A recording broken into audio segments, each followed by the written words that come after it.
Hello. Okay, so we have just found out that Sophie has been kidnapped by the one and only friendly giant in Giant Country, and he is about to introduce her to the other giants who are not so friendly. So we're in the middle of the chapter called The Giants. The big friendly giant picked Sophie off the table and carried her to the cave entrance.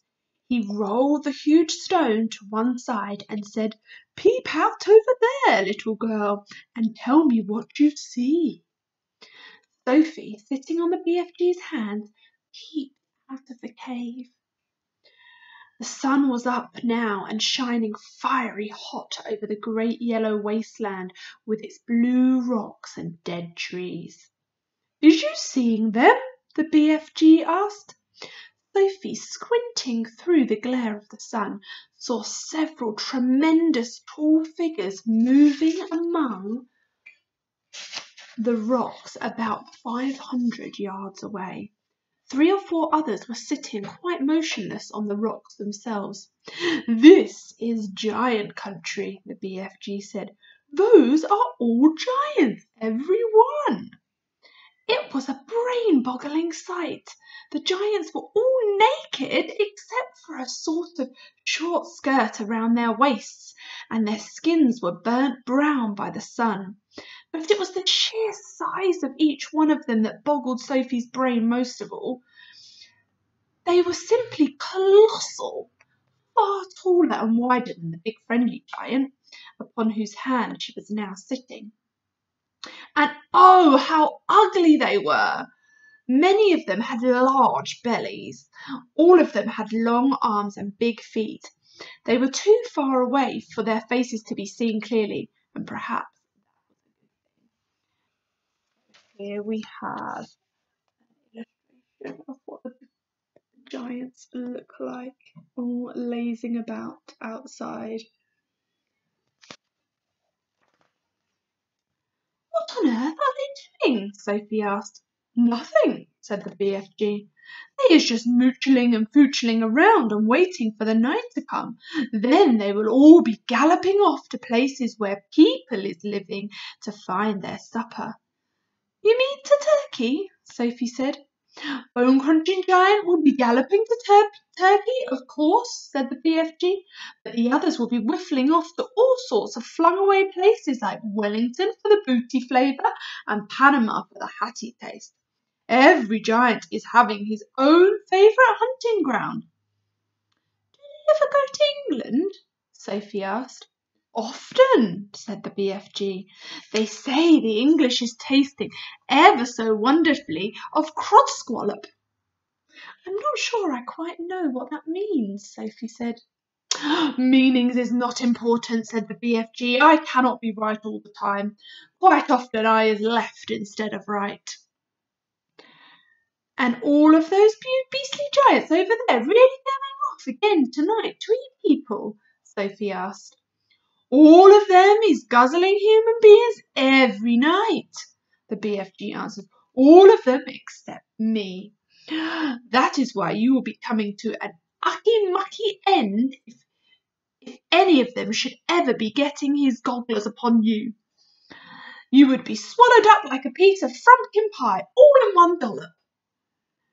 "But eating people is horrible," Sophie cried. "It's frightful. Why doesn't someone stop them?" "And who, please, is going to be stopping them?" asked the BFG. Here we've got a beautiful illustration of Sophie and the BFG having their conversation.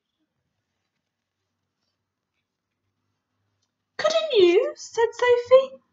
"Never in a pig's whistle," cried the BFG. "All of those man-eating giants is enormous and very fierce. They is all at least 2 times my wideness and double my royal highness." "Twice as high as you?" cried Sophie. "Easily that," said the BFG. "You'll be seeing them in the distance, but just wait till you get up close. Those giants is all at least 50 feet tall with huge muscles and cockles alive, oh. I is the titchy one. I is the runt. 24 feet is puzzle nuts in giant country. You mustn't feel bad about it, Sophie said. I think you are just great. Why, even your toes must be as big as sausages. Bigger, said the BFG, looking pleased. They's as big as bumplehammers. How many giants are there out there? Sophie asked. 9 altogether, BFG. That means, said Sophie, that somewhere in the world, every single night, 9 wretched people get carried away and eaten alive. More, said the BFG. It's all depending, you see, on how big the human beings is. Japanese bees is very small, so a giant will need to gobble up about 6 Japanese before he's feeling full up. Others, like the Norway people and the Yankee Doodles, is ever so much bigger, and usually 2 or 3 of those make a good tuck-in. But do these disgusting giants go to every single country in the world? Sophie asked. All countries except Greece is getting visited some time or another, the BFG answered. The country which a giant visits depends on how he is feeling.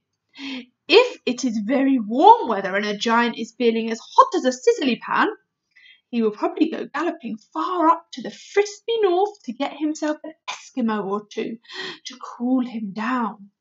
A nice fat Eskimo to a giant is like a lovely ice cream lolly to you. I'll take your word for it, Sophie said. And then again, if it is a frosty night and the giant is frigiding with cold, he will probably point his nose towards the sweltering hotlands to guzzle a few Hottentots to warm him up. How perfectly horrible, Sophie said. Nothing hots a cold giant up like a hot Hottentot, BFG said. And if you were to put me down on the ground and I was to walk out among them now, Sophie said, would they really eat me up? Like a whipswiddle, cried the BFG, and what is more, you is so small they wouldn't even have to chew you. The first one to be seeing you would pick you up in his fingers and down you'll go like a drop of drain water. Let's go back inside, said Sophie. I hate even watching them.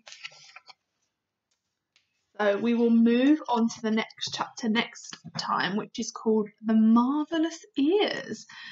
We're going to find out all about the BFG's ears. Wonder what else they're going to be getting up to now Sophie is stuck in giant country.